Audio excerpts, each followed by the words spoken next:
Okay, guys, it's 10 o'clock, so thanks for coming. Just a few words to try to make sure that we understand how this is going to go. We're interviewing today for a faculty position that all the faculty would have seen back at our departmental retreat in July, and that we spoke about again in August. But as a refresher, it was titled Molecular Biologist, and it was 75% research, 20% teaching, and 5% service. The research part of it read, the candidate is expected to develop a successful, extramurally funded, cross-disciplinary research program in molecular biology with potential foci in genetics, epigenetics, genomics, population genetics, and/or evolution. Studies should focus on responses of plants and/or soil organisms in natural and agroecosystems to stress conditions.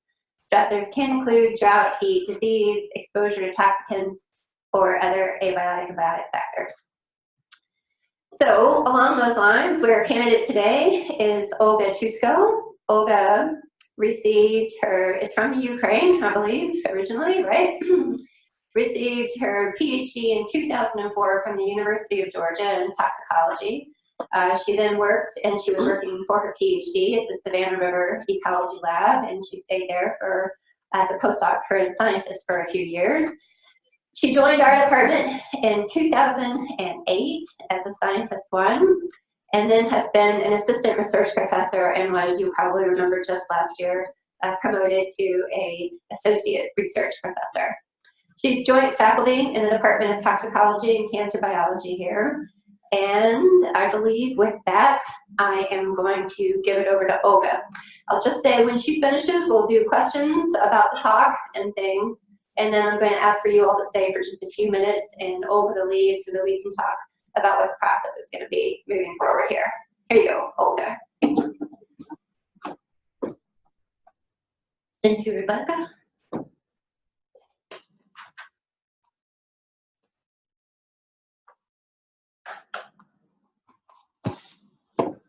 Can everybody hear me? Okay. First of all, thank you so much for coming on this rainy, icy day. And I'm excited to present you this seminar and tell you a little bit more about my research. And when I was thinking about title for this seminar, I tried to make it as broad as possible, but the common theme here is really stress studies, environmental stress studies.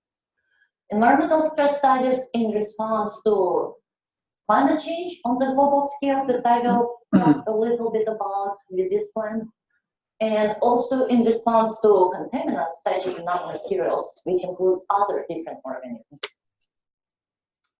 And Rebecca already gave a little bit of my background, basically education, but I also just want to point out where is my interest in those environmental stress studies stems from. And it's basically being in the right place and right time. I don't know if it's good to say, but yes, I moved to Ukraine after Chernobyl nuclear disaster happened. And I was working as summer assistant in Chernobyl area, helping with studying impacts of ionized radiation on mammals, mice. And then I came as PhD student to University of Georgia to study effects of ionized radiation on those aquatic plants.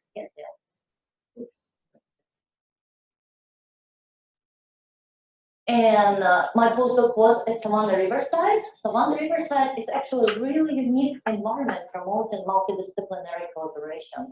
While there, first I was studying again effects of ionizing radiation on fish for my postdoc in more controlled environment. But after I stayed there as research professional tour, I moved into actually population genetic studies a lot, and developing microsatellite markers and looking at their applications in different plant and animal species. And Rebecca already mentioned about when I came to UK. And I just want to add that while I was in UK, I developed a course, Population Genetics Lab. Now you know why, based on my background. And I also had opportunity to mentor 2 PhD students with then graduated, and Anya is applying for graduation for next semester right now. And also had opportunity to work a lot of undergraduate students for different summer classes. So here I listed just some, not all actually, of my past and current projects. And as you can see, I work with a variety of different organisms. But today, mainly, I want actually to present some research on the project that I didn't present for my promotion seminars. So first, I will start actually with evolution of plant breeding system in Oxalis alpina. I know people are very curious about the project and ask me before what I'm doing. And another two studies will be, again, one in plants and maybe Caenorhabditis model level, and another in elegans. And I've been a member of SAIN, Center for Environmental Application of Nanotechnology, which involved collaboration of 9 universities in US. Also member of TINY, Transatlantic Initiative for Nanotechnology and the Environment, which involved collaboration between us and United Kingdom. And also currently I'm co-PI on Nanopa, which is a collaboration with Carnegie Mellon, and also with the international universities in Portugal and Austria. So with that, I will start telling you about evolution of breeding system in alpine woodstorum in Sky Islands. And this is actually Sky Islands located in Sonora Desert. And they are between Arizona, Mexico, and New Mexico. And Sonora Desert is surrounded by mountain peaks, about 6,000 to 8,000 in elevation. The population is mostly isolated on those mountain peaks, and also it's one of the most diverse actual habitats. And elevation is so high that it actually can support coniferous even species, and there are about 3,000 plants that are present in those. And why we are interested? Because it's actually a very unique environment. Because this is just model of the Oxalis alpina distribution that was in the past, which is in last about 18,000 years ago, whereas the temperatures were 6 degrees cooler than presently. And the distribution of Oxalis alpina were continuous and was more south. And it's a mass glacial maximum. About 10,000 years ago, during Pleistocene, those populations, those distribution, those habitats migrated up north and created current distribution of those Oxalis alpina populations on isolated mountains, which are very fragmented. Why they're interested in those plants? It's because they have interesting system. We call it Heterostyly.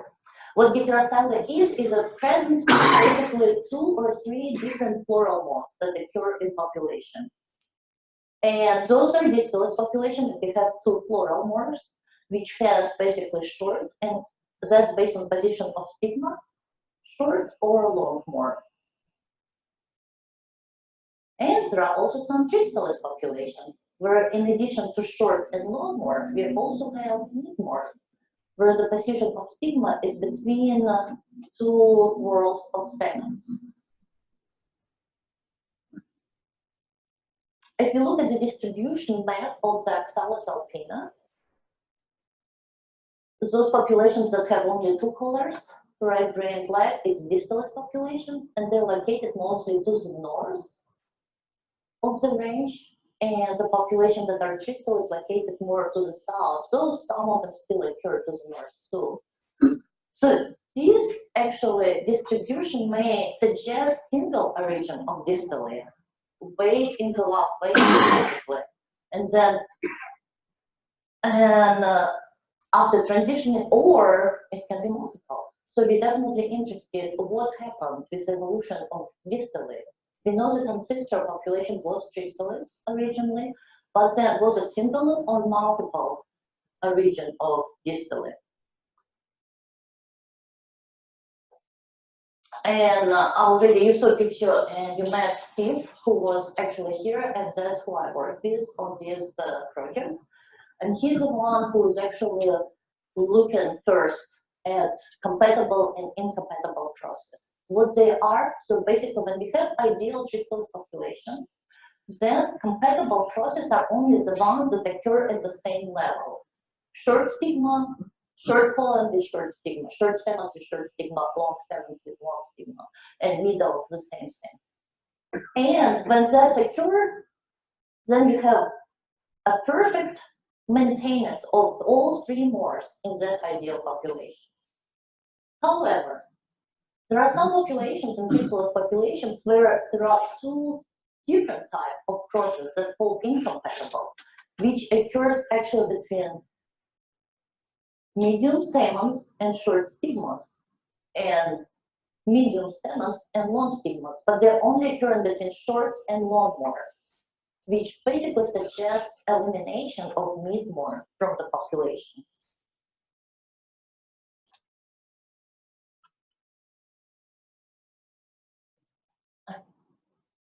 So what Steve noticed, I know it's a little bit confusing with incompatibility differentiation. Basically, the more population, chrysalis population, have occurrence of those incompatible crosses, the lower frequency of mid-morph, right?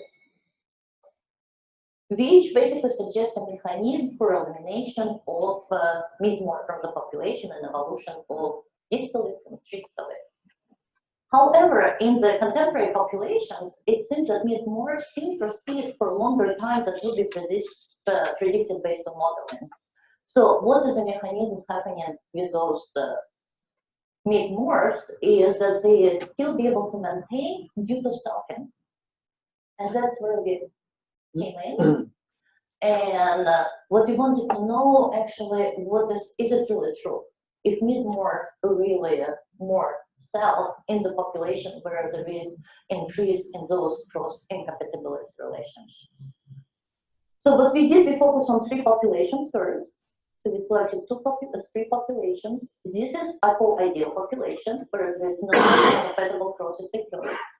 This one, where there are some incompatible crosses occurring. And the third one, where there was a lot of incompatible crosses, and there was slight decrease in frequency of mid-morph. And we collected maternal plants and all the seeds coming with these maternal plants.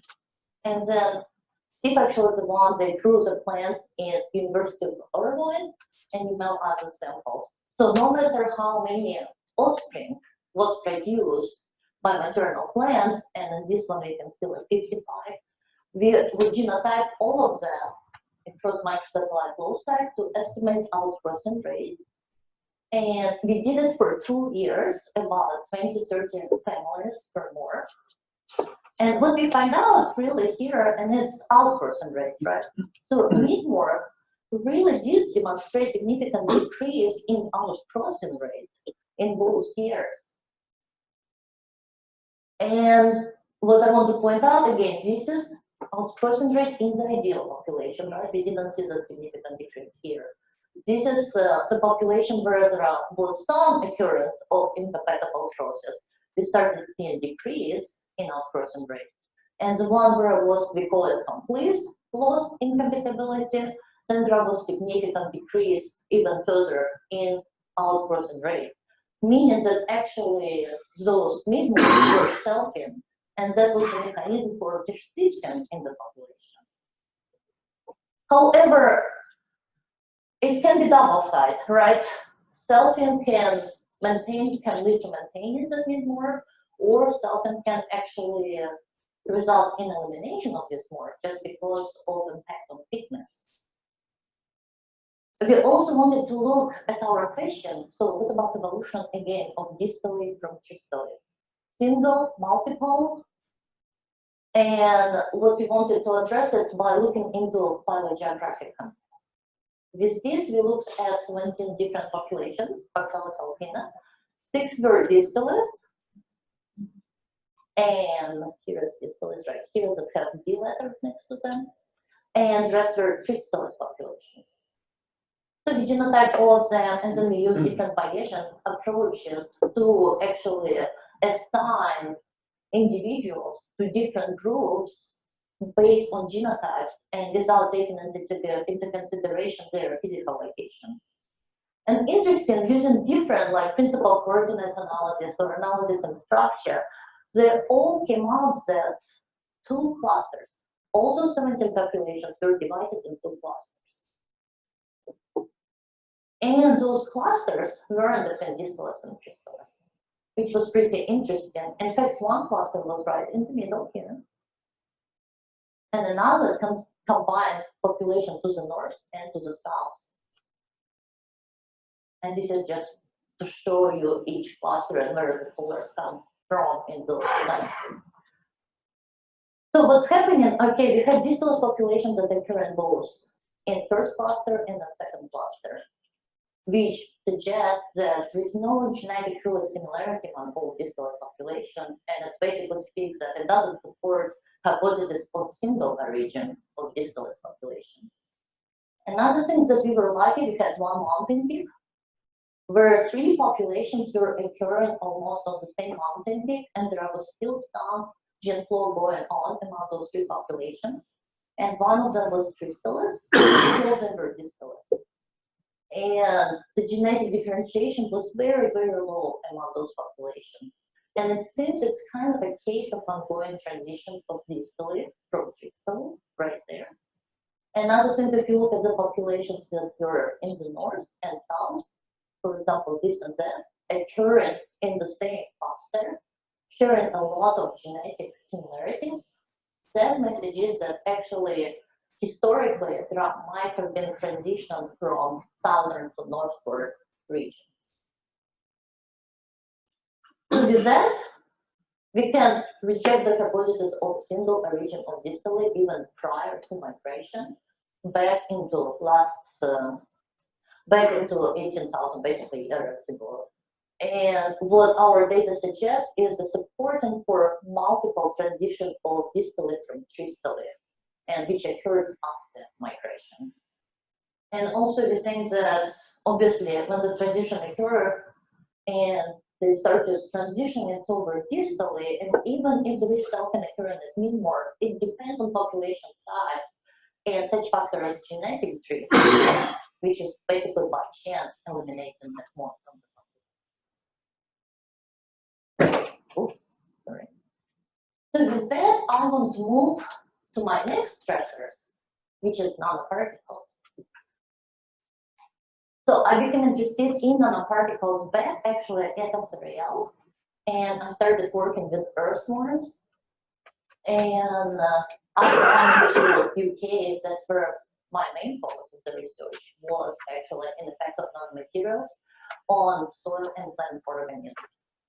And I know you already probably know what nanoparticles are. The structures that are less than 100 nanometers in one dimension. And when you go on that scale, then basically there is a lot of emergent properties that come up with that scale. And that's why they find such a wide application of nanomaterials, those in different products. And this is just demonstrate what I mean, why do we have those emergent properties? For example, nanomaterials have very high, large surface area. And if you take the cube that has 1 centimeter on one side, right, you have surface area of 6 square centimeters. If you take the same surface area, right, the same cube, but fill them up with the cubes that are 1 nanometer, then surface area will be way bigger and will be 60 million square centimeters, which is more basically the football field. When you have such large increase in surface area, you have many more reactive size, and that's why increase in reactivity. Also, here are, for example, those gold nanoparticles. They have unique optical properties. The bulk metal is yellow, but when they decrease in size, they change from purple to red. And it's due to plasmon resonance phenomenon, due to how they scatter and absorb the light really strongly. All those properties allows a lot of applications of nanomaterials. And this is just up to 2014, right? The number of nanomaterials on the market, incorporating all those metal and carbon nanomaterials. This is the diagram or pie chart that's showing basically application sphere for only silver nanoparticles. For example, silver nanoparticles have antimicrobial properties, so they incorporated in a lot of appliances, clothes, cosmetics, toothpaste, you name it. Zinc oxides and titanium oxides, they find application in solar cells. It's interesting also, nanomaterials have incorporated in transistor. For example, the smallest transistor that University of Berkeley came up with was 1 nanometer in size. So our computers have a lot of memories. What's interesting about what happens to those nanomaterials in those non-convenient products? And if you look at life cycle stages of those products, started with synthesis and preparation of the product, use phase, and finally end of life. The lines in red showing how those nanomaterials eventually can be released into wastewater. And once they released into wastewater, more than 90% will be partitioned into sludge and eventually end up in biosolids. And in US, biosolids apply to the soils. I think it's more than 60% actually as fertilizer.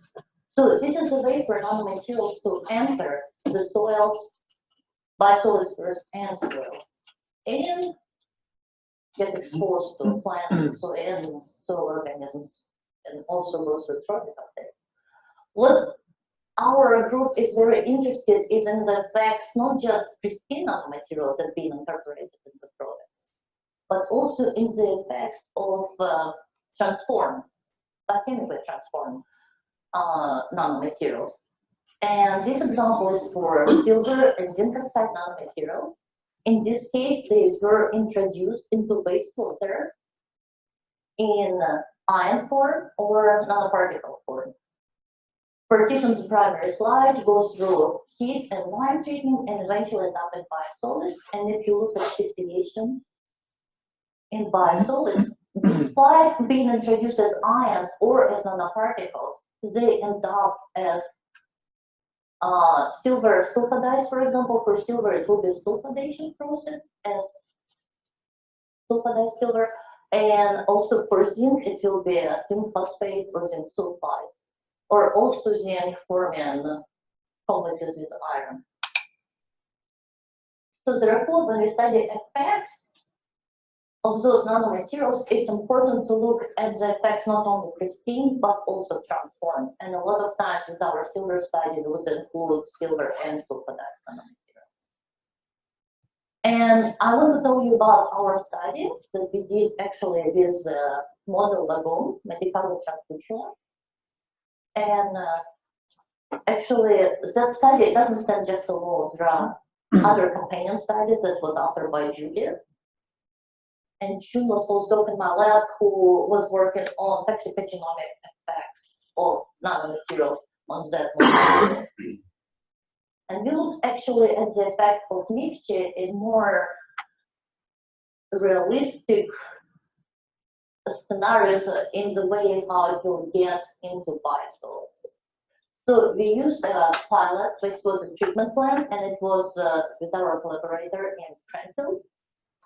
And nanoparticles, silver, titanium, and zinc oxide, and zinc oxides were introduced into wastewater influents as ions, as nanoparticles, and as control. After that, the concentration, targeted concentration in sludge were those. And since we have regulation only for zinc, this is the maximum that was allowed. And it was based on the worst case scenario, since we had only one shot at it, right? We wanted to see if we can see any effects if you assume 20-year application of biosolids to soil.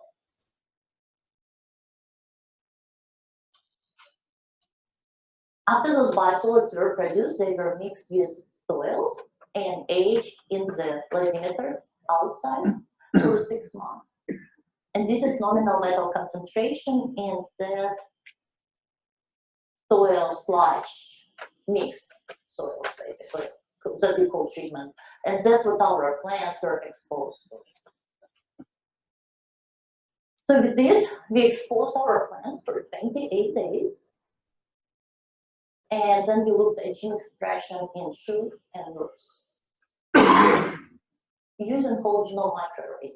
Another thing that our advantage was using those microarrays that have not only genome of our Medicago trocatula, but also a genome of its symbionts, Caenorhabditis myelologia. So you're able to look at the genes in both in plants and symbiote bacteria. So this is what we got. If you look at hierarchical phosphorate histogram, you can tell, so basically the stuff in red shows up as unregulated genes, and the blue is downregulated genes, right? And you can tell that, for example, control and bulk metals were similar to each other than exposure to nanomaterials.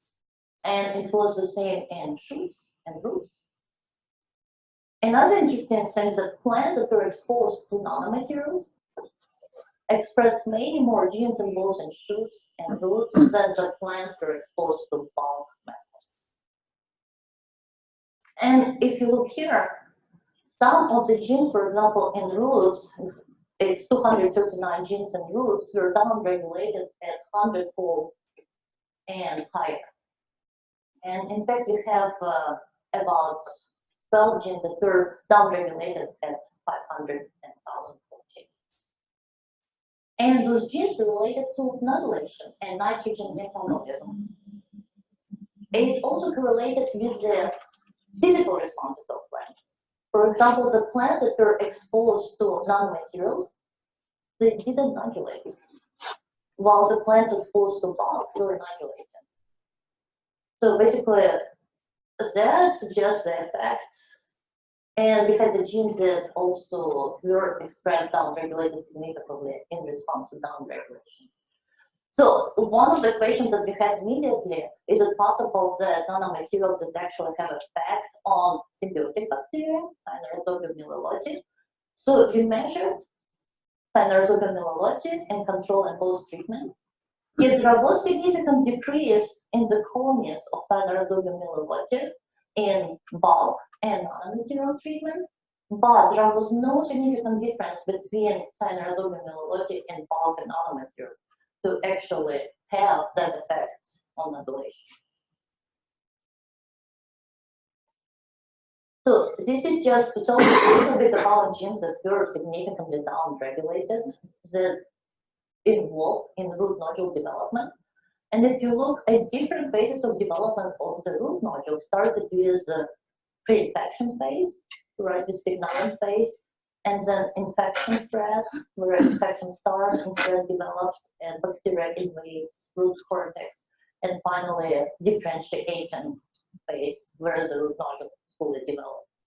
Then you can see there are quite a few genes that were downregulated. For example, early nodulin genes and late nodulin genes. They involve in certain infection spread, as well in the later indifferentiation phase too. Also, there was calmodulin-like protein, which is calcium-dependent signal transduction protein. It also was downregulated more than 500,000-fold. And when, for example, just in the beginning of the signaling phase, there is influx of calcium that enters those root hair cells, right, in response to actually factors of bacteria binding to the cell membrane on the root cells. And it was downregulated too. Another thing that later, when there is differentiation of nodules, there is like hemoglobin produced, and this is the protein that regulates oxygen and carries oxygen. For nitrogen fixation to occur, also was downregulated. Also, if you look at nitrogen metabolism pathway, out of so we have 7 enzymes in the CAP pathway for nitrogen metabolism. And 5 enzymes were actually genes encoding 5 enzymes, those 9 genes encoding 5 enzymes were also expressed, mostly downregulated, and this one is upregulated. The genes such as, for example, high affinity nitrate transporter, nitrate reductase, that associated with active nitrate uptake by the plants, which suggests that there is decrease in nitrogen uptake by the plants. Also, there are those genes associated with glutamate dehydrogenase, glutamate synthetase, which also responsible for nitrogen assimilation in the nodule plants.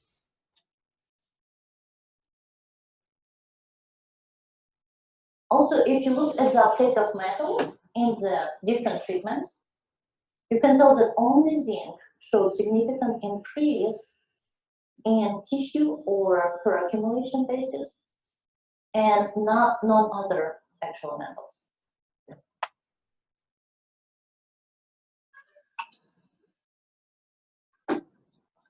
We also looked at qRT-PCR, the qRT-PCR to look at stress response of different genes, and since there was quite a few genes that were upregulated both in shoots and roots that were associated with stress. For example, one of the genes was ACC oxidase, which was upregulated at like 50-fold change. And this is a gene that is associated with the stress response, usually in plants. It also, upregulation of these genes can suppress nitrogen fixation. Another genes that were actually metal genes, metal transporter protein and metal tolerance protein here at genes, they were also upregulated, which are involved in metal detoxification. And some of those genes been shown actually in the Medicago truncatula to be upregulated in response to zinc, and hence our plants were taking more zinc and accumulating more zinc. Then maybe that's why those we see upregulation of those genes. There was also other stress response genes involved in flavonoid pathway, glutathione transferase P450. So overall, what our conclusion on Medicago study, right? It seems that exposure to nanomaterials, to soils by solids containing nanomaterials, resulted in producing unique shift in gene expression in response to nanomaterials, but not bulk. And it seems that gene expression is associated with nodule development and nitrogen fixation. And also that inhibition of nodulation seems to be correlated with responses in plant toxicity due to zinc, and zinc was upregulated, was increased in.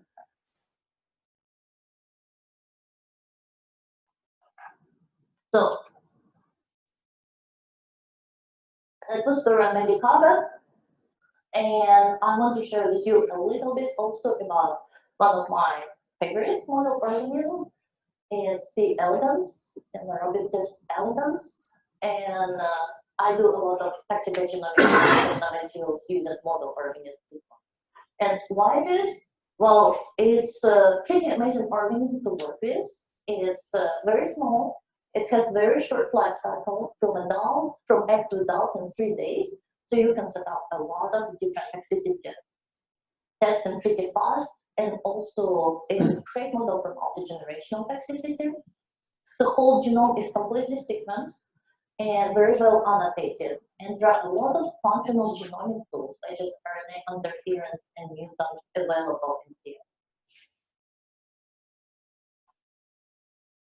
So we look at first, our study were focusing on acute and subchronic toxicities of nanomaterials and C. elegans using different endpoints as vitality, growth, reproduction, but also doing a lot of toxicogenomic studies and looking at the mechanism.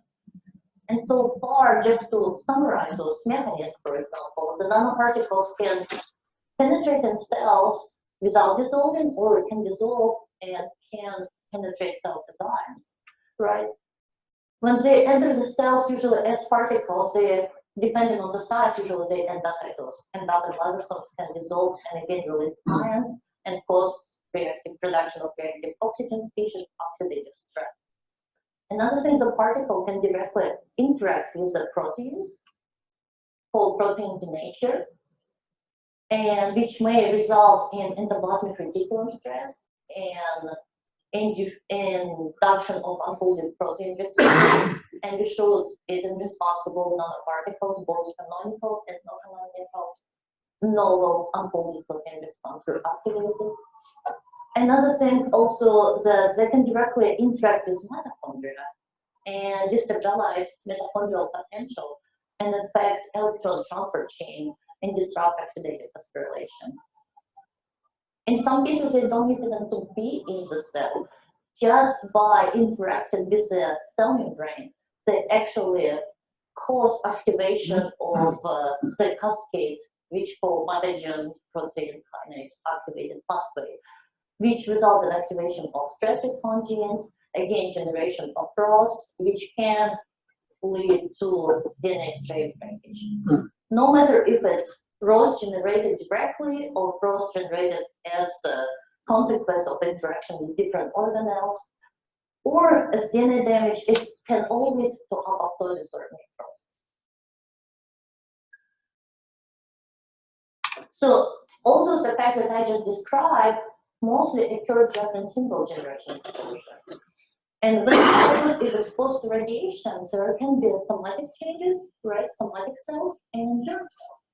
So if somatic cells are affected, then you mostly see those effects in single generation. If germ cells are affected, then you will see those effects in several multiple generations. If you think that that exposure is continuous, as would be realistically in the environment, then you can expect even more germline changes. And I was very interested in multi-generational effects of nanomaterials. And this is a study that led by our colleagues, Caroline Schulz, who came actually to here and work a little bit with iron. And what they did, they looked at the multi-generational effects in response to silver ions, silver nanoparticles, and transformed sulfide silver nanoparticles. Basically, there was increase in reproductive sensitivity as early as in F2 generation. What does that is reproductive EC50? What it means is reduction in reproduction by 50%. So as early as F2, that EC50 was decreased significantly, meaning much lower concentration needed to cause the disruption in reproduction.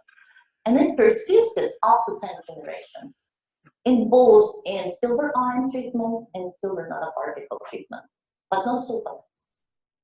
Also, the open square right here, or diamond, represents rescue populations, which means that exposure will stop after F5 and continue up to F10 without exposure. And that's a rescue population. And in that rescue population, it didn't recover. Even without being exposed for that many generations, there is no recovery. So the reproductive sensitivity still persisted, again, in ions and in nanoparticles, but not in sulfide. So we were very interested to know what's causing that reproductive sensitivity. Is it genetic or epigenetic? And just refresher, genetic, when we talk about mutations, it's physical change to the DNA base pair. It can be substitution, insertion, deletion. When we talk about epigenetic, it's actually a modification of DNA or histone. Since I'm talking about methylation, in this case, methyl group will be attached to the DNA at certain position or to histone tail. So what I was looking is, first we looked at germline mutation, and this is our multi-generational exposure from F0 to F10. And then we collected F0 and F10 from each treatment, and the treatment was EC30 concentration for reproduction. And did next generation sequencing. The targeted depth was 20x. And when we looked at the generation of mutation, that's our results, and those are just for homozygous mutation. So what we saw that there was increase, some pattern toward increase in pristine to presently in sulfadides, but nothing was really significant. And those patterns and mutations didn't exactly explain the reproductive sensitivity observed in earlier multi-generational studies. So the equation cannot be epigenetic modifications that can explain the reproductive sensitivity. And for epigenetic modification, Previously, it's been shown that, for example, changes in DNA methylation, changes in two histone markers, which is histone 3 less than 4 position and 2 methylated groups, and histone 3 again less than 9 and 3 methylation group. So those were correlated with effect on reproduction. Another thing that I want to point out that in C. elegans, DNA methylation does not occur at cytosine position, it's actually at adenine, and it's been discovered just recently that actually the genome in C. elegans is methylated as much as in mammals, but in adenine position. Which methods for detecting methylation at adenine position are not as developed as in synthesis, for example. So what we did another multi-generational exposure. In this case, since we observed reproductive sensitivity as early as F2, we exposed only for 3 generations, and then we did recovery for another 3 generations. We extracted histones and also RNA from those samples. And this is actually histone methylations at 2 histone markers that I was just talking about. And what we observed that there was actually increase in histone methylations in pristine treatment after exposure in rescue. So basically what it means, even though the risk pattern toward increase is not significant after exposure, however, in the rescue population, the levels are still elevated in pristine treatment. In transformed sulfidase treatment, we actually saw opposite trend, decrease. We saw a similar pattern in another marker, histone methylation marker. And also what we did, we went a little bit further and looked at expression of genes that are predicted or been shown carry that particular methylation, that modification. In this case, again, it's the same graph as from previous slide. The levels of this first marker for methylation. And you have the gene encoding demethylase and demethylase transferase. And for example, this one was predicted, so we didn't know exactly if it is exactly the gene that carries that particular modification. But we did see a correlation between changes in histone methylation levels and gene expression between demethylase and methyl transferase. With demethylase, which is responsible for detection of methyl group, you expect actually decrease in levels. And with methyl transferase, you would expect increase. For our other modification, again, we saw some correlation, but only with one of the genes, GMGD, demethylase. This gene was shown that has that methyl transferase activity for this particular histone modification, but only in vitro. It doesn't seem to translate to in vivo, and that seems to be not exactly methyl transferase for this particular level, but it's still unknown in literature. But there are probably some correlation to other histone modifications that we didn't test for enough. And those just fresh results for DNA methylation. We did look at DNA methylation, and we did it in separate 2 experiments, control pristine and controls involve ions and sulfidase. Just because we didn't get enough proteins and after several rounds, we were able to do it in those 2 experiments. So what seems DNA methylation suggests that though we see it seems to be increased in response to pristine, it's not really significantly different between F0 and F2 after exposure, but the pattern is there. But however, when you look at ions, we see that there is significant increase in DNA methylation level in response to ions after exposure. And there is also decrease in rescue population in response to sulfidase. So if you remember in our reproductive sensitivity results, we did see increase in reproductive sensitivity in response to iron stores. So in conclusion, what I want to say here between our genetic and epigenetic factors that may be affecting reproductive sensitivity, So the phenotype is affected since both genetic and epigenetic traits are involved. And if there is an impact of the environment on the genetic and epigenetic, that also has effect on forming final phenotype. However, what seems happening in our studies, so genetic or genomics does show increase in homozygous mutations. They're very significant, and they may be contributing to the reproductive sensitivity, but not as much as seems to be epigenetic, since our histone methylation patterns do correlate with what we're observing in reproductive sensitivity. And also, interestingly, so we see the same response in terms of increase in reproductive sensitivity to ions and nanomaterials, pristine nanomaterials. We don't see the same epigenetic mechanism in response to ions and pristine nanomaterials. So it seems that different epigenetic mechanisms at play when we talk about ions and nanomaterials. And I put slide a little bit what I intend to do further. And I would like to continue my studies with epigenetics, especially first, and with histone methylation and DNA methylation, and try to identify individual players involved. And it seems there is a lot of interest right now in NSF funded and NIH funded, so I plan to pursue that. Another thing is that we're still looking to show not significant increase in germline mutations in response to our treatments. We're also looking at the distribution, and there are maybe a shift in the distribution of germline mutations, and possibly with the mechanism that we can propose and go for another grant with application. And it's the NIH, Environmental Health Sciences. There is also potential for studying again unfolded protein response that we discovered novel unfolded protein response was like 26 genes involved, whether the same happening in response to other nanomaterials and other metals, and expand a little bit my research towards metals.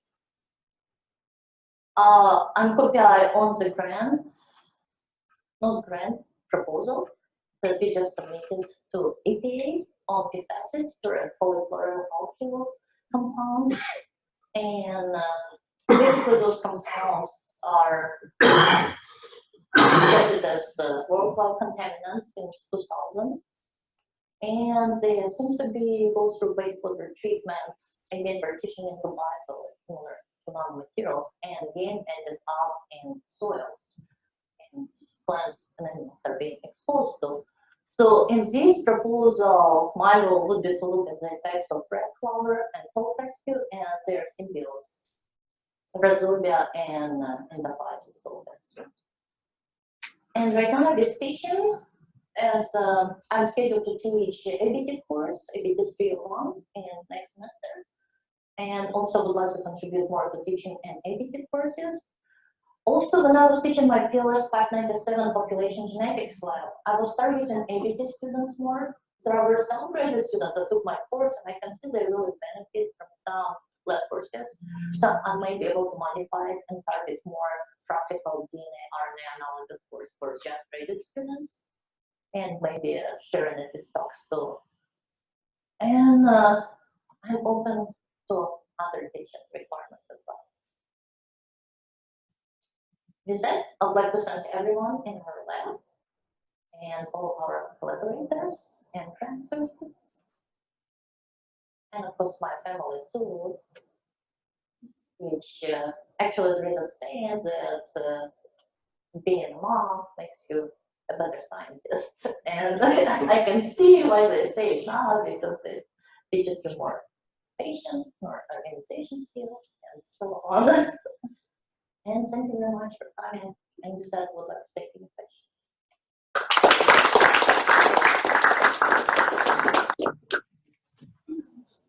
Okay, questions from the crowd?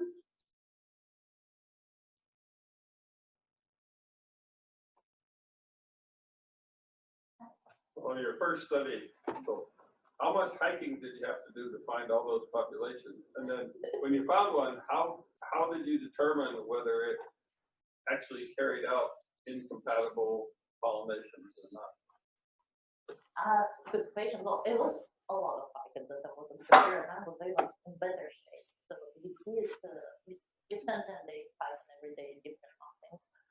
And when we found population, we collected actually the seeds, right, the maternal plants.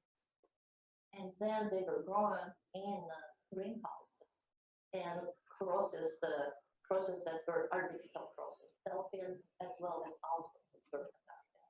And then they knew actually if the populations are compatible.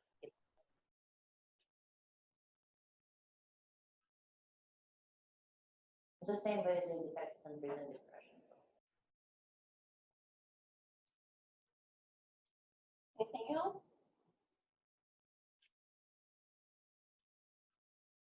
If you were to take some of these genetic studies out of the greenhouse and put them in like a field, what environmental indicators of these down or upregulation of these genes would you maybe expect to find?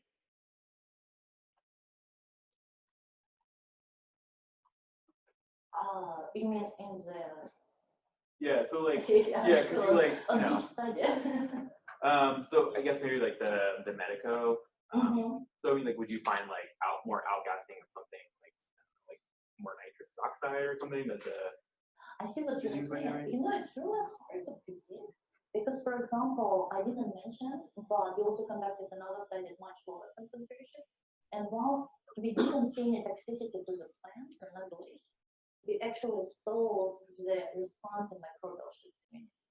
So once you go to the real environment, there are a little bit different microbial shift probably effect on Caenorhabditis, so responsible for nitrogen fixation. But if after 20 years of application, they still have effect on that population, and the effect, it seems in our studies they didn't affect Caenorhabditis, but seems to have effect more toxicity on plants responsible for non-nodulating. Maybe they'll continue to have that effect. And our down-regulation levels are so high that I expect to see also in the environment and those concentrations. All right, one more, go ahead. Quick question. You may have answered this already, but in the first study, the incompatibility, they tested for whether it is genetic incompatibility as opposed to just sort of probability of being fertilized. The genetic mechanism is it correlated with the? Well, the genetic mechanism, if you look at the inheritance, it's two loci, and they're probably linked loci, and one locus is epistatic to another. So you actually, to have mean allele, you need to have a dominant allele. Only. If there is a dominant short, then it's short morph, even if you have dominant mean allele. So we definitely look, so what we did when we conducted those processes, they sent some families to me, and I applied microsatellite flow site trying to see what their segregation. So yeah, it was confirmed genetic.